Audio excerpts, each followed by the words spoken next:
attendance tonight. So we'll go ahead and stand for the pledge. I pledge allegiance to the flag of the United States of America and to the republic for which it stands, one nation, under God, indivisible, with liberty and justice for all. Okay. I'm going to need a motion to approve the agenda as presented. Second. Motion by Dina, second by Amy. Any discussion? Any questions or discussion? All those in favor of the motion, say aye. Aye. All those opposed, same sign. Motion carries. Okay, next we're moving on to the PMA financial presentation. Mr. Stump, I will tee you up to introduce the presentation. Yeah, Michael Hart, who was going to be in person, had a family issue come up this morning, so he is not. He's up behind the screen. It's much easier if we're in present mode with the entire presentation. So Heidi Hagen is also here to answer questions. So I'm gonna basically turn it over to those two, and they'll walk you through and answer any questions. So go right ahead. All right, I'll have Michael start, and then do you prefer we ask questions as we go, Michael, or wait until the end? Yeah, either way works for me. So if you've got a burning question and want to interrupt me, please interrupt me. All right, take it away. All right. Thank you, everyone, and I appreciate you allowing me to join this way. Life throws curveballs, and we're able to connect this way. I had intended to be there with you this evening. So congratulations on your successful referendum last month. A very exciting time for the school district, and a lot of work ahead. It's kind of, we think of it as a finish line as we're in the referendum process, and it's really a starting line to what's next. And so I'm here to talk about the next steps in the process in relation to the bond referendum and the sale of the bond. And so on slide 2, just showing that kind of the goal for tonight is to talk about the proposed timeline for the bond process, review the bond structure, and then also go through the board action that we'll be asking the board to take at your meeting in 2 weeks' time. So the goal tonight is to get any questions answered. If we need to bring any information back for that meeting in 2 weeks' time, we can do that and be ready for that action. So slide 3 on here, if you're following along, shows the numbers that we had with the review and comment document. These are the numbers that would have driven the tax impact calculations that we shared with your community as a part of the referendum process for the $55 million bond. And we are comparing that to our preliminary estimates as of last week or a couple weeks ago. The preliminary estimates do include a little bit of cushion for market volatility of 0.5%. It's been, as you're probably aware, it's been a very volatile time in markets, and so we have that in there to provide some cushion for our planning purposes. The biggest difference between these two plans is in which you'll see in here, we're estimating that we'll be able to achieve a lower interest rate as of today because of the cushion we had provided in the plan. The total principal and interest is very similar. The payment in the first year we're expecting to be similar, as well as the funds that you have available on day one for your construction fund. The difference there that you'll see is the capitalized interest line. In our original plan, we had contemplated splitting the $55 million bond into 2 separate bond issues. And there's lots of reasons that we would consider doing that in order to comply with IRS regulation, also to minimize interest costs on the bond, to maximize interest earnings on the construction fund. Every dollar that you earn in the construction funds is a dollar that has to stay within that construction fund, but it can be used to enhance the project. It cannot be transferred over to like the district's general fund, but it can be used to enhance the project. And so we had some extensive discussions internally and had some discussions with Kurt and Heidi about the best path forward in terms of whether or not we consider splitting it. Our recommendation to you today is to do one bond issue this summer. And that's primarily because of how the interest rate markets are today, and that capitalized interest, the $1,290,000, what that number amounts to is that is the number that the interest payment that you will need to make next fiscal year because we don't have a tax levy already levied for calendar 2025. The tax levy will be first levied in calendar year 2026. That's a higher number because we're issuing more of the bonds earlier. Now, when we ran the analysis, most of that $1.2 million you will earn back in interest earnings between now and next year had you waited a year from now in order to issue these bonds. And so you actually end up with the same amount of dollars for your project at the end of the day. In terms of splitting the issue, the one potential advantage that you could achieve is you would be paying less interest on part of the bonds for some period of time, so you could save some interest costs. And we believe today that we'll be able to hit the tax impact targets that we had shared with your community, and that there is some risk in the current market of interest rates continuing to rise. And so that's why we're recommending that we're not guaranteeing you or saying that we're betting that interest rates are going to rise, but that risk certainly exists in the current marketplace. And so this plan would get us locked in where we expected you to with the funds available for the project. On the next slide, we are showing the bond structure, the payment structure, and this is the same as or very similar to what we shared with you prior to the bond. It's paid off over like 20 and a half years. There's a half payment in fiscal year 2047. I do still think there's a chance that if interest rates fall some, or we get a really strong bid when we sell the bonds, that we might be able to remove that last half payment and pay this off fully within 20 years instead of 21 years. So we're leaving ourselves that flexibility in the bond process. And if we're able to do that, that will save on interest cost as we go forward. We've also included in here a more detailed outline of the expected cost of issuing the bond and that capitalized interest, and how it accounts for having the $54.1 million in your construction fund, which is what was planned in terms of your budget from your partners at ATSR and for the overall projects. Slide 6 shows the tax impact, and this is in line with what we shared with your community through the process. We still expect to be right on target with that. So these numbers are the same as what you saw and what your community saw through the referendum process. A few other key features on slide 7 in here of the bond that I think are important for the board to know and understand, or are part of the action that you'll take. One of the things in the bond world, we use a language called a call feature. That's the first date at which you can prepay or refinance a bond issue. So a bond that is issued by a school district is different than a typical home mortgage, in that a home mortgage, if you have extra money to pay, you can pay early. With a bond issue for a school district, you're guaranteeing the bondholders that you're going to pay interest for a certain period of time with no option to pay the bond off early. And so that period of time is typically somewhere between 7 and 10 years from when the bond is issued. And we're proposing that call feature be February 1st of 2033. And at that time, the district could consider refinancing the bond issue if interest rates are lower at that time, or if there were extra funds available, that would be the opportunity where you could prepay the bonds. The bonds will be rated by S&P as our past bonds have been. They will also be rated through the state credit enhancement program. And this program is a really important program that reduces the interest rate on your bond issue. This is where the state of Minnesota says if for any reason the Pequot Lake School District could not make payments on the bonds, the state will step in and make the payments on the bond due date. It's never been used by a school district in the state, but it is very important, as what it means to the bond investor or the bond holder is that they have the taxing authority and the ability to pay of the entire state of Minnesota and not just your school district.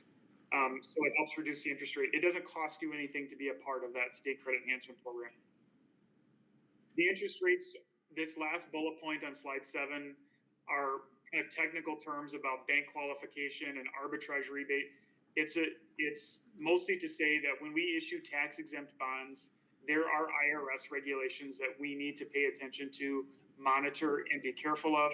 And we will be helping you pay attention to that process and have been working with the school district to make sure that you're set up for compliance with those IRS regulations. Slide 8 outlines a proposed timeline for you to proceed forward with the bond issue. So as I had mentioned, should the board want to proceed forward, we have an action item, a resolution that you could consider at your board meeting in 2 weeks that would set parameters for a bond sale, and I'll talk to you in a moment about what those parameters are. And then in the month of June, we would be going through the process of preparing the bond documents that represent the school district in the bond market and working with the rating agency to get a rating report in place. We would be set up to sell the bonds in the month of July, and I would be back in front of you at your July 21st regular board meeting for final board action, with the money being received by the school district on August 12th this summer. So the action is outlined on slide 9 for the board resolution of the first step in the process.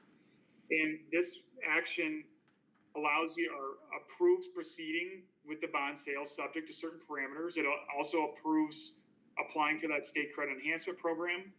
And it authorizes us to reimburse the school district for any costs that you have incurred prior to August when the funds are received. So I understand it's your intention to proceed forward with some elements, and there'll be planning expense this summer.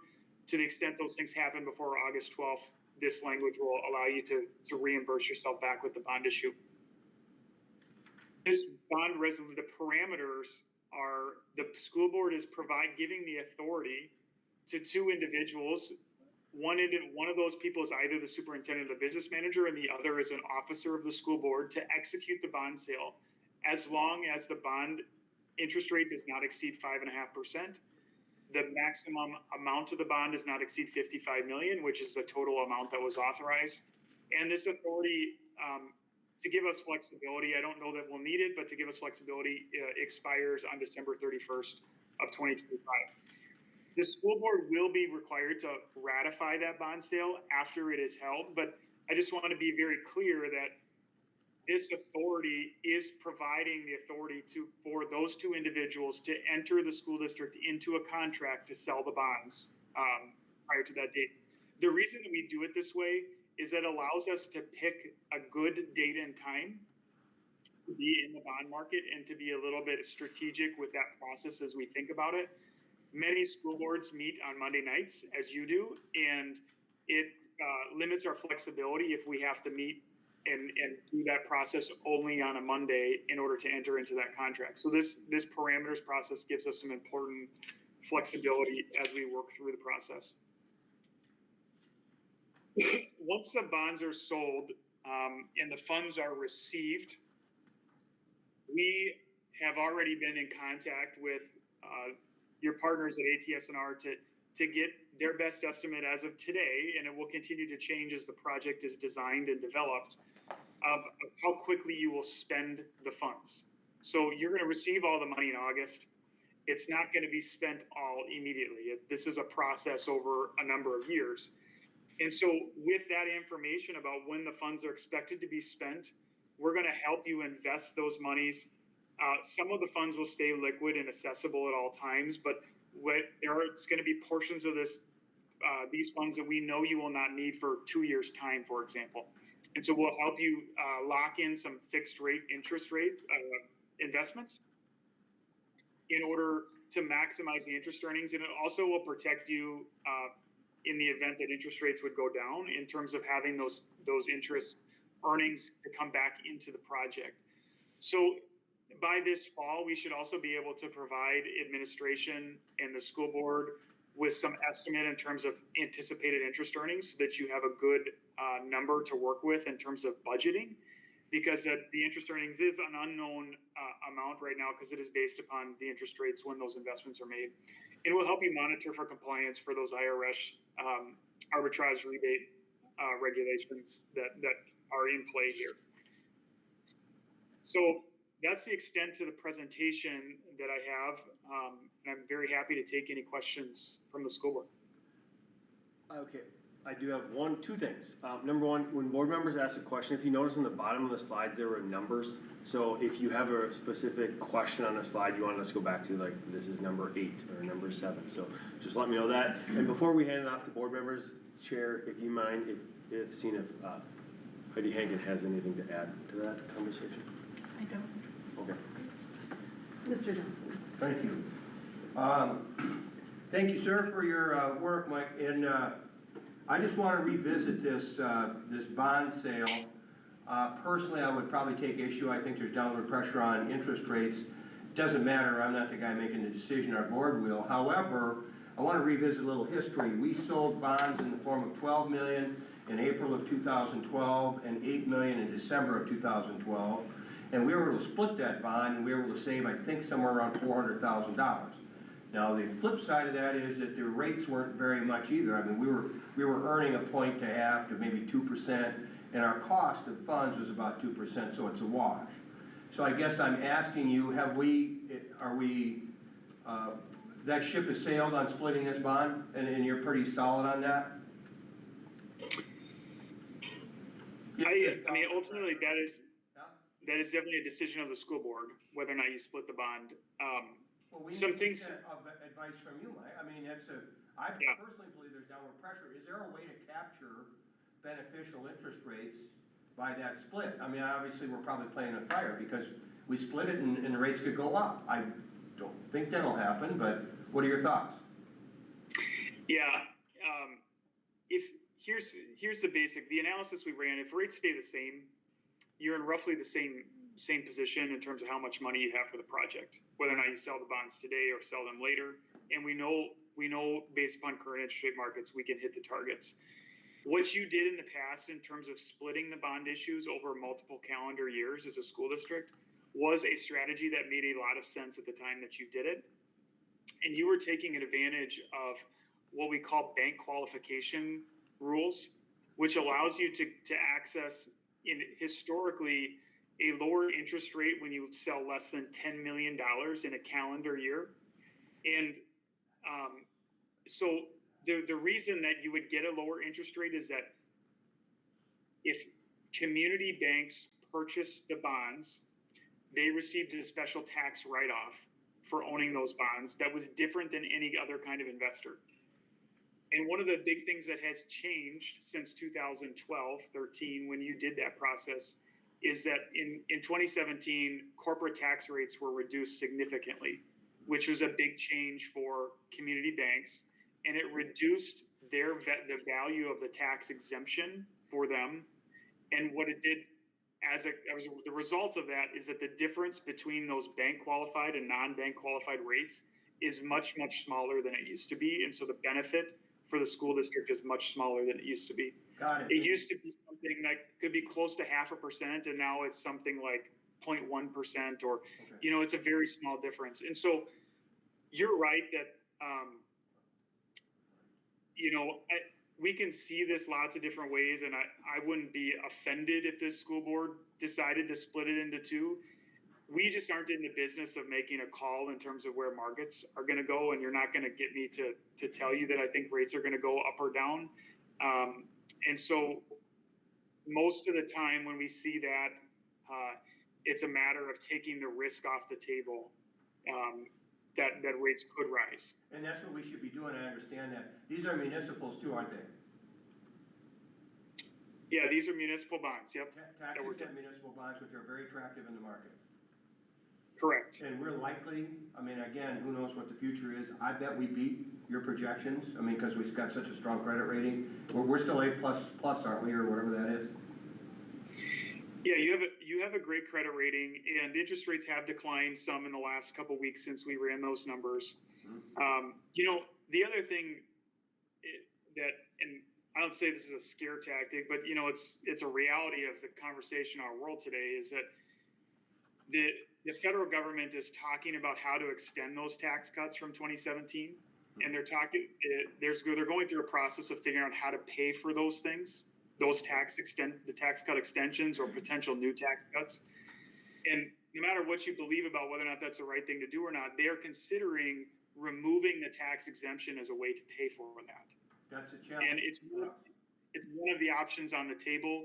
It's not anywhere close to law as we sit today, Right. but they have released Congress has released that as an option they're considering. Okay. Well, I think our critical mass, I guess, I would think that our best capability right now in the volatility of the world is to mitigate risk. That would be my argument. So, Mike, thanks a lot. I think I've got my answer in there. And your answer is what he's recommending? Yeah. Okay, I just Yeah, want to no, clarify what you're saying. Yeah. Okay, other questions from the board? I do have a comment to follow up to Kurt's question. I think if you go back to maybe slide 3, I guess, when we ran scenarios and Heidi and myself and Michael and Steve, his colleague had, I don't know, hour and a half meeting a week ago. I think because of the volatility, and if we can deliver on what we promised to our taxpayers, which is what we are doing with saying, yes, we should, based upon these numbers, we still have the monthly increase that we said we're going to have, and I think that speaks volumes, and as opposed to possibly take risk and not be able to reduce that at the end because of the risk that we took. Okay, other questions from board members? Warren Buffett says there's opportunity for volatility. Other questions, comments? Just saying. So I'm hearing from board members that you don't need to see another scenario, that you're good with what's recommended now. I think so. Yeah, I don't hear the board. I mean, I think the reality is knowing this, hopefully, from what I'm hearing, will align with what we've proposed to taxpayers. I mean, I think the big thing for the board to be aware of, if you look at slide 9, essentially, Michael, I think what you're recommending for the resolution the board would make is essentially we have to come here to put parameters around the sale, no different than any other sale, that essentially that 5.5% would be the ceiling. That's how high we can go, because obviously, like all things, the rates can change from when the board approves it to when we sign, because I know in the past we've done that. But essentially, what I would say from the board is if between now and the other meeting you have questions, this essentially, some format of this is probably what's gonna come forward. It sounds like in 2 weeks, right? It sounds like these are the parameters we are likely going to set, and then whoever it is, obviously the designated folks will execute if we can achieve under that, right? Mm-hmm. So that's kind of what we're talking about. Any other questions before we wrap this part of the presentation up? Is there an action item on this, or just No. this was informative? This is the working session where we can ask questions. Again, I think between now and the next meeting, if folks have any issues with the parameters, and obviously there's not a motion on the table yet. Right, but I don't know how we change those parameters, right? I mean, Well, but essentially it would be walking in at the next meeting, something like this, or this exact parameter would be put on the agenda, Right. and then the board would vote. But I do think if folks have questions before then, reach out. We've obviously seen a lot of this. Yep. You I know, would say reach out to me, Yep. and I'll pass it on to Michael. I do have 2 quick questions. Michael, I don't recall, were you planning to be virtual for our May 19th meeting, or would board members prefer just a quick update where the markets are in the May 19th meeting? yeah, I don't think he needs to be in person. It doesn't matter to me. No. It's a long drive, so Oh. like, we're fine with Zoom. That's Mike- it, $20. Michael, are you able to be virtual on the 19th? I will have to look. I will make sure somebody is Yeah. available, And whether then that's me or my follow-up colleague. question is, would there be any pause between now and 19th in 2 weeks, like interest rates dipped, that would say we need to go out sooner, or they skyrocketed, or not skyrocket, but increase? What would give you pause to say we need to hold off another month, if there is anything, or you say, no, we just need to move forward and get the parameters set and see? Yeah, I think there are scenarios where I would recommend that you would pause selling the bonds.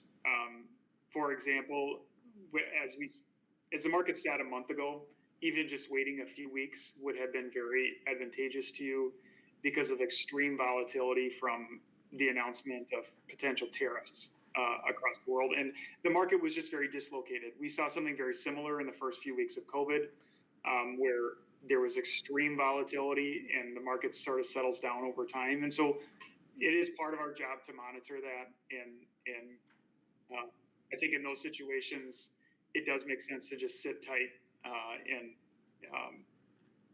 find a better day when things are more stable. And we've continued to see over the last few weeks that I wouldn't say the markets are back to stable or as stable as they were 3 months ago, but they are much more stable than they were 3 weeks ago.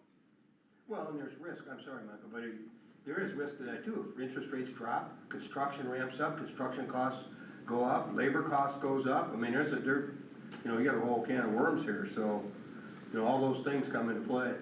Well, and I guess what I would ask for the board, Mr. Stump, before the 19th, whether you bring this to the meeting or whether we have somebody presenting, but kind of walking through with the board with this motion that will be on the agenda, if it's approved, how we approach deciding when to sell. I'd just love to hear the parameters of like, hey, here's what we look for. Well, right. Here's what we're watching for, Remember? because Yeah, we this can lock it for- expires December 31st, Right. so it's a pretty big window. Right, exactly. So I think, Capitalize it. yeah, just having a little bit of background on understanding, obviously we don't need to know all the stuff in the sauce, but just high level of what goes into the decision, I think for the public and the board would be helpful. And Mr. Stump, Yeah, and if you can chat with Ross too before the meeting, just so he can be looped in, because obviously he'll be at that meeting. I can address a little bit of that now, and if there's follow-up on that in terms of how we select the date.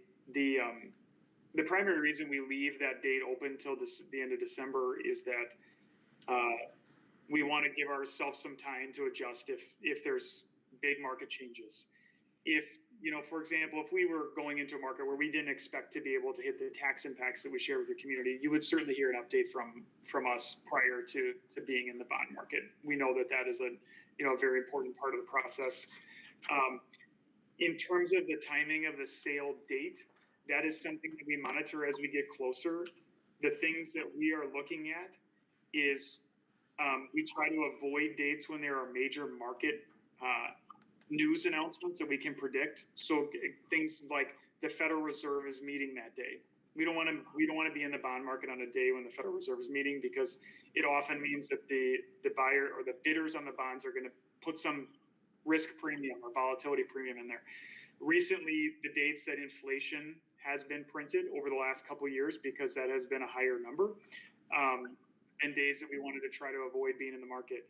We're also trying to be in the market on a day when there is less competition for similar types of bond issues, which is why that kind of moving away from of being locked in on the second or third Monday of the month, when many municipalities, especially in Minnesota and across the country, meet, gives us flexibility to sell a bond on a Wednesday morning.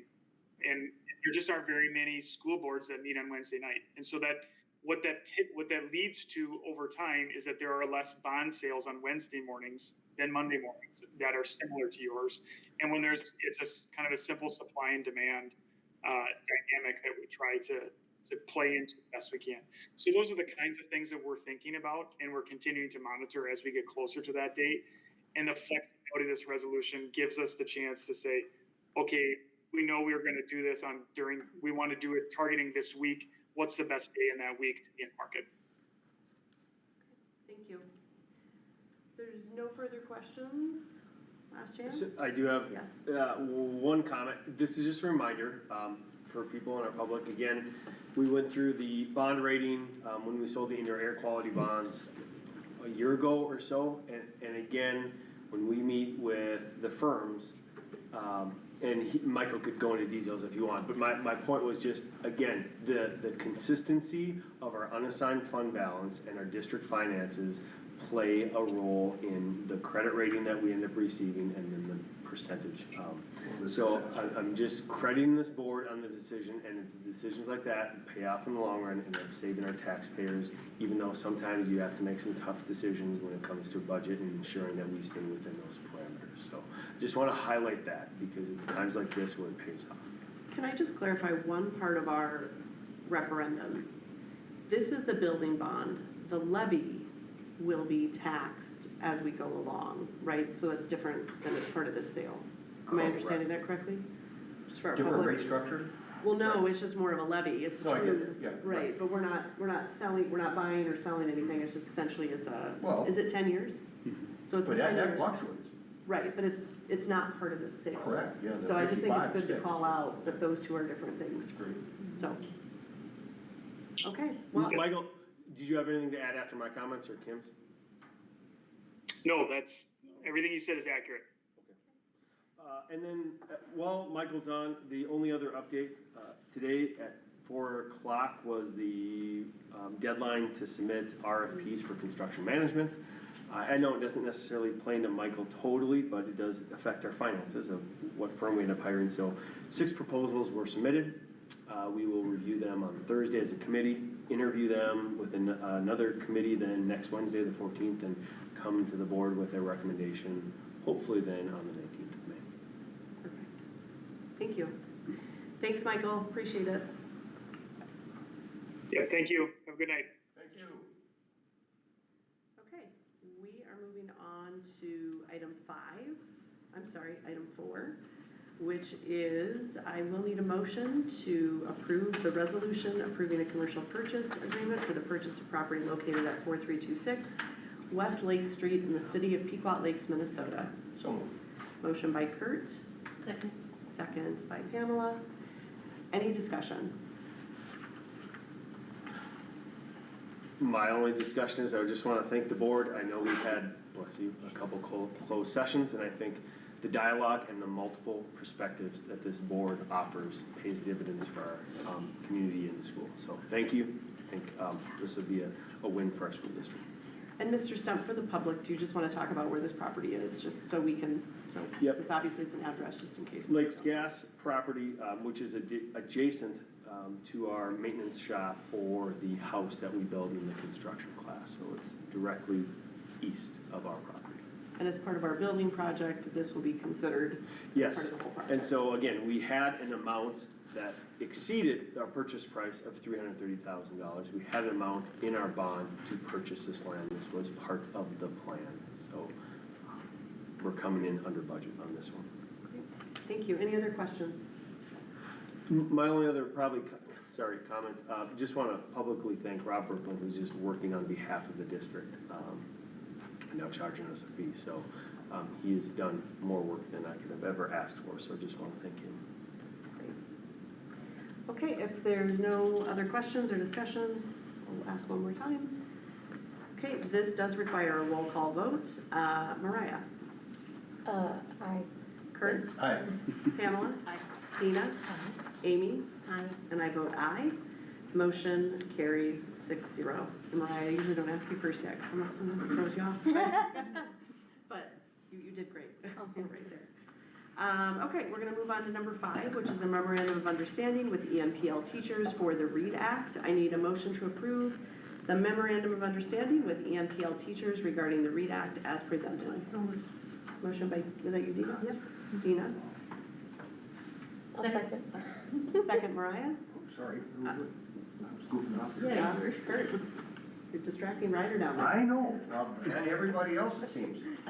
Kurt, did you want to just speak to this quick? I will invite Carrie Marin, our Director of Teaching, running up there. And as she comes up, you had approved a version of this last year. And well, there were some things that were deleted since they don't apply to this MOU. So I don't believe anything was added. It's just things were deleted to clean it up because this only involves 4 teachers. So I'll let maybe Carrie talk about why this is necessary and next steps. So I know that Mike has come and talked a little bit about making some changes to the middle school, how they're working on interventions and whatnot, and one of the things that he is doing with the 5th and 6th grade is taking some of their time and making some of that intervention for reading. So the ELA teachers will be doing some reading intervention on their little half days that when they have what course is it that they? ELA, yeah, when they go to do wellness. the wellness, yeah. thank you, that was the word I was looking for. So when they go to wellness, they have half their classes, and where they have been doing lit circles and different things, but given what the Fast Bridge and the new READ Act legislation, he's going to switch to that to be more intervention for students that need it, and some students still will be doing other things based on what their needs are. But according to the READ Act legislation, anyone who is doing reading intervention needs to be trained in the science of reading. We were going to keep those as phase 2 as teachers for phase 2, but given that we're starting intervention this next year, I did reach out to MDE, and it was confirmed that if they're being reading intervention teachers, they need the reading, science of reading training. So that's where the MOU comes in, and it's just those 4 teachers, and they're hopeful to get it done during the summer. Questions or comments from the board? Just, so this MOU, it just goes to the end of June? What, am I looking at the date on that right? It goes till the end of June? It says June 30th, 2025 is the term, so Is the date? I think you're reading at the very top when it talks about the contract. Oh, and the MOU. Yeah, our current agreement with the union is from 2023 to 2025. That reference the document. Yeah. that this So is it's the inside of. bargaining. So that's the bargaining It's the contract. bargaining contract. This actually goes through 2026, July 1st, 2026. okay, that was just reference, okay, thank you. And Yeah, new, June 30th, sorry, It June definitely is 30th, confusing 2026. though. Under Okay. limited duration, it says 26. new documents going forward will have been corrected accordingly to this document. No, because MOUs don't live in the contract. Mhm. Okay, They live outside the contract. thank you. Madam Chair, Yes. this is, so you mentioned Fast Bridge. Have we gotten like any Fast Bridge data? I know that I kept hearing, it's new, so we gotta build some Mhm. more. Is there Fast Bridge data that we're gonna be seeing? Absolutely, yeah, whenever the appropriate time is for that. We have spring window opening in next week. But it sounds like we're seeing still a big dip in the middle school. No, it's just that the READ Act legislation says all students must be reading on grade level. And so because of that, we're moving ahead with, even though phase 2 got pushed back, we're still moving ahead with providing intervention to 5th and 6th grade. Because these are the students that did not get any of that science of reading training in elementary school, because that just started. And so we're closing gaps for students to be more successful when they get into high school and in life. Yeah, yeah, so this is about 4 teachers, you said, Mhm. think of the impact, and when you said over the summer, is that like this summer, or is it over 2 summers? We gave them the choice, it was their choice. Sure. They would prefer to work on it this summer. We have Lisa Christensen as a core OLA trainer, and so she will be working with them to provide the training during the summer. And they preferred to do it that way, and kind of go through the cohort together this summer. Okay, and I just asked because I know in approving some of the letters training before, we had to accommodate a day off for the all of that, so this won't impact student schedules at all. No. And do you mind if I make 2 other comments? One, to Pamela's point, again, you'll see 2 different plans in here that teachers could do it during the summer, or their professional development days can be directly linked to core OLA training, so it's not mandatory that they do it in the summer, but if they do it outside school hours, we will pay them for it. And again, Heidi could speak to this, but we do have this budgeted in our READ Act funds that we got from the state, so we still have some remaining. I didn't understand that. We still have some remaining dollars in the READ Act, so this is not necessarily coming out of our unassigned fund balance. She's really attentive in your course there. Any other questions? Okay, no further discussion. We will go ahead and take a vote. All of those in favor, say aye. Aye. All those opposed, same sign. Motion carries. Okay, next we are moving on to the head basketball coach. I'm looking for a motion to approve the hire of Kurt Stump as head boys basketball coach, beginning with the 2025-2026 season. So moved. Motion by Kurt. Second by Dina. And before we do any discussion, I just want to remind folks a couple things about this motion. It's atypical to not have this in consent. I will tell you, I did ask this be put separately, just because it is a fairly unique hire, obviously from our superintendent. But I would also say, I just want to remind everybody, we cannot talk about candidates, whether you have heard of candidates or other candidates. That is not okay at the board table, so for confidentiality of the process. And I will just let folks know, Mr. Magnuson did set this process up. He also made the recommendation to the board. And I'll just kind of throw a few other things out there so the public understands kind of from a board perspective, it is a unique situation. But I think the board, understands folks that we do happen to have a superintendent who coaches and refs and has for a long time outside of the district. But essentially with the board, our duty is to ensure, the process, which I know Mr. Magnuson set up. And then essentially, we still are Mr. Stump's supervisor from a superintendent. But I would also say this is unique because if there's ever any issues with coaching, Mr. Magnuson would be able to work with the board and the board chair. And the board is always a resource for all employees if it ever gets to that point. So, kind of a unique setting, but I wanted to make sure we called this out as a separate agenda item and we didn't just put it through consent. As everybody knows, it typically goes through. There's not even discussions on coaches. So that is why this is a separate agenda item tonight. So I'm going to pause, see if there's questions or comments. Madam Chair, I just want to clarify for the board that you have clarified that if there is any issues that should surface, it goes just the same process that we're used to. Players to coach, players parent coach, players parent AD. It's just the same process, and then if anything ever escalates, the board chair would be. It probably would be the board chair and the full Yep. board if needed. And remember, we also have Mr. Nelson, who Mr. Magnuson reports to, so there's a lot of different steps as far as coaches go. And I've been here 22 years and we've never had a coaching situation that has escalated to the full board, but I mean, if it did, that is the stop where it goes, so, yes. Other questions or comments? Thank you for stepping up. Okay, any other questions or comments? Okay, if there's no further comments or questions, we're gonna go ahead and take a vote. All those in favor of the motion, say aye. Aye. All those opposed, same sign. Motion carries. Okay, we are gonna go ahead and I'm looking for a motion to adjourn. So moved. Motion by Kurt, Second? second by Amy. Any discussion?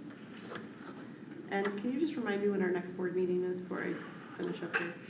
Yes, just remind the board, we do have negotiations starting, so next Tuesday, I know it only involves Pamela and Kim, but we are meeting with bus drivers and teachers next Monday. I'm sorry. We're meeting with bus drivers and teachers next Monday, the 12th, and then next board meeting is the 19th. The 19th, Yep. so for the board. And then as a reminder, graduation. And no one told me this my first year, Mariah, but everybody typically does go to graduation. If you can't come, we sit in the front.